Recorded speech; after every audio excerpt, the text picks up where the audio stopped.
नमस्ते साथियों, मैं हूं प्रदीप हुंडू और ये है पेश नेटवर्क।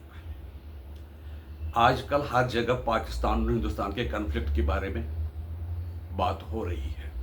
इसमें दो पहलू मैं के सामने रखना चाहता हूं। हमारे एक माननीय मुख्यमंत्री थे जो गुजरात के दूसरे मुख्यमंत्री थे, बलवंत राय गोपाल जी मेहता।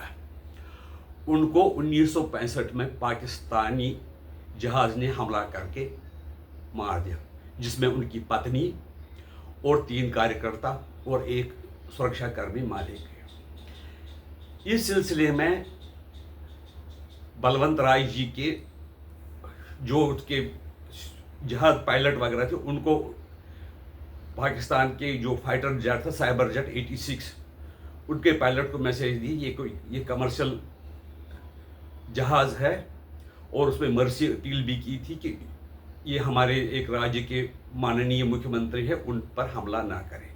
लेकिन पाकिस्तानी पायलट ने शायद उनको अपने ग्राउंड स्टाफ से या अपने जो उनके हैंडलर होते हैं उनसे ये आदेश मिले होंगे कि आप उनको गोली से मार दो, उस जहाज़ को उड़ाओ। वो जहाज़ जिसमें बलवंत राय गोपाल जी मेहता ट्रैवल कर रहे थे वो गिर गया और उसमें से 5-6 लोग मारे गए। ये घटना बड़ी दुखद थी। ये पहला एक वाकया है और शायद आखिरी वाकया है जिसमें एक प्रदेश के मुख्यमंत्री को युद्ध के दौरान शहीद किया गया। इसमें आगे की कार्रवाई सरकार को करनी चाहिए थी। ये इशू बड़ा खतरनाक था, यूएन में ले जाना था, अपने साथियों को बताने की ज़रूरत थी। इसमें जो दूसरे देश हैं उनको बताना चाहिए किस तरह से एक कमर्शियल विमान पर हमला करके एक राज्य के मुख्यमंत्री बलवंत राय जी मेहता को शहीद कर दिया गया। लेकिन उस वक्त कांग्रेस की सरकार थी। आप जानते हैं कि कांग्रेस की सरकार ने जब भी यूएनओ में बड़े बड़े देशों के साथ इशू उठाए वो नुकसान की बात की। लेकिन आजकल मोदी जी है, मोदी जो है वो देश के दूसरे देशों में अपने लोगों को भेजते हैं और अपना मौक़िफ़ बताते हैं कि किस तरह से हमारे देश में उग्रवाद बढ़ाया जा रहा है, फैलाया जा रहा है, पनपा उसकी पुष्टपनाही की जा रही है। अभी कुछ जासूस भी पकड़े गए हैं। इसमें एक व्यक्ति है असदुद्दीन ओवैसी। वो पहले हमेशा ये कहता रहा कि हिंदुस्तान में मुसलमान सेफ नहीं हैं, उनके साथ द्वितीय श्रेणी के नागरिक का सलूक होता है, उनकी ज़मीनों पर कब्जा किया गया, वो जो वक्फ कानून है उसके सिलसिले में। लेकिन वार में इस जंग में उन्होंने भारत की बड़ी प्रशंसा की और भारत के पक्ष में बोला और कहा कि पाकिस्तान के साथ ऐसा सलूक करना चाहिए जो सच्चे दुश्मन के साथ किया जाना चाहिए। वो कई लोगों के डार्लिंग बन गए सोशल मीडिया पर और मीडिया पर भी, नेशनल मीडिया, अखबारों में। पाकिस्तान ये नैरेटिव क्रिएट करना चाहता था। जब हिंदुस्तान ने पाकिस्तान के जो मदरसे हैं जिसमें ट्रेनिंग दी थी उसमें मस्जिद वगैरह दी थी, इस्लामिक कंट्री में उन्होंने नैरेटिव क्रिएट करने की कोशिश की कि पाकिस्तान तो एक हिंदुस्तान में ही भी मस्जिदें गिराता है और पाकिस्तान में भी उसने मस्जिदों पर हमला करना शुरू कर दिया है। इस नैरेटिव को बेनकाब करने के लिए मोदी जी ने असदुद्दीन ओवैसी को चुना ताकि वो मुस्लिम राष्ट्रों को ये बता सके कि हमारे देश में जितना नागरिक हक एक मुसलमान का है उतना हिंदू का ही, जितना पैट्रियोटिक एक मुसलमान हो सकता है कुछ को छोड़कर, इतने हिंदू भी है।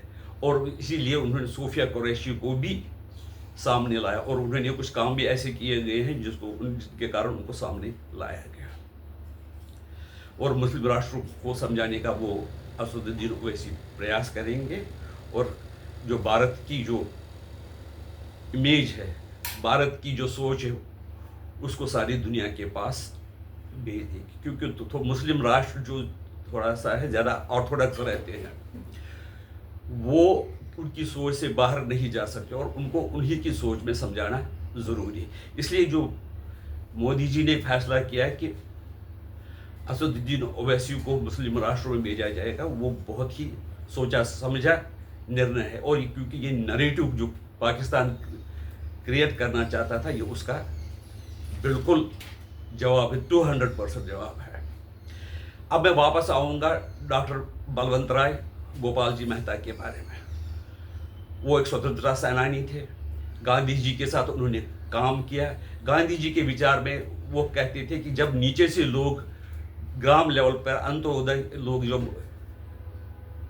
सुधर जाएंगे, उनके पास पैसा आएगा, तभी जाकर ये जो भारत देश है अच्छे मानों में एक गणतंत्र और एक अच्छा राष्ट्र बनेगा।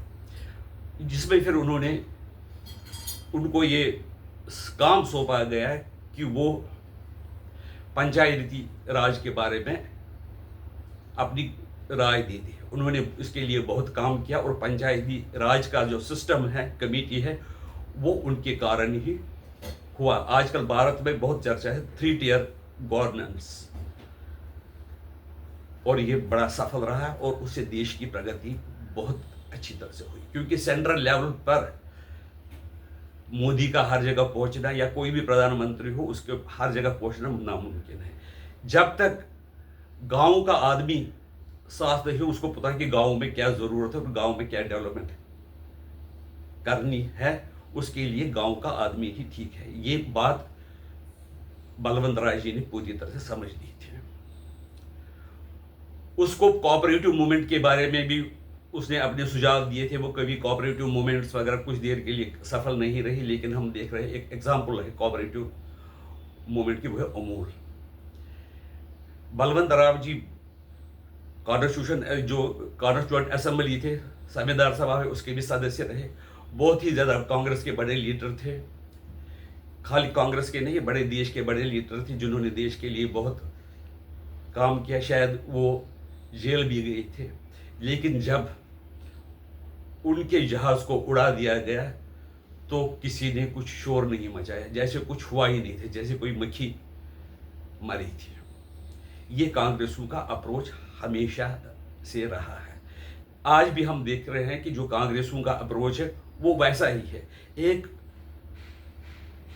एक स्वतंत्रता सेनानी, गांधी जी का पूर्व सहयोगी, जिसने पंचायती राज की बुनियाद डाली थी, उसको परिवार सहित और अपने कार्यकर्ताओं के सहित शहीद किया जाता था। उसके बारे में कांग्रेसियों ने शायद कंडोलेंस सभा भी नहीं की। ये कांग्रेसियों का स्वभाव है। लेकिन वो वहाँ पर ही खाली इशू उठाते हैं। इशू उठाना तो ठीक है, लेकिन खाली वहाँ पर उठाते हैं जहाँ पर उनको फ़ायदा दिखे। देश के बारे में जानने के लिए उनको कोई ज़रूरत नहीं, और वो ठीक समझते हैं। इसलिए अगर देश को बचाना है तो कांग्रेस का जो उसकी सोच है उसको लोगों के सामने उसका पर्दाफाश किया जाना बहुत ही ज़रूरी है। मेरी आपसे विनती है कि हमारे चैनल को सब्सक्राइब कीजिए, वीडियो को लाइक कीजिए और कमेंट दीजिए, और ये ज़रूर बता दीजिए कि बलवंत राय के साथ जो कांग्रेस का अप्रोच रहा, क्या वो ठीक रहा है। मैं आपका आभारी रहूँगा। नमस्कार।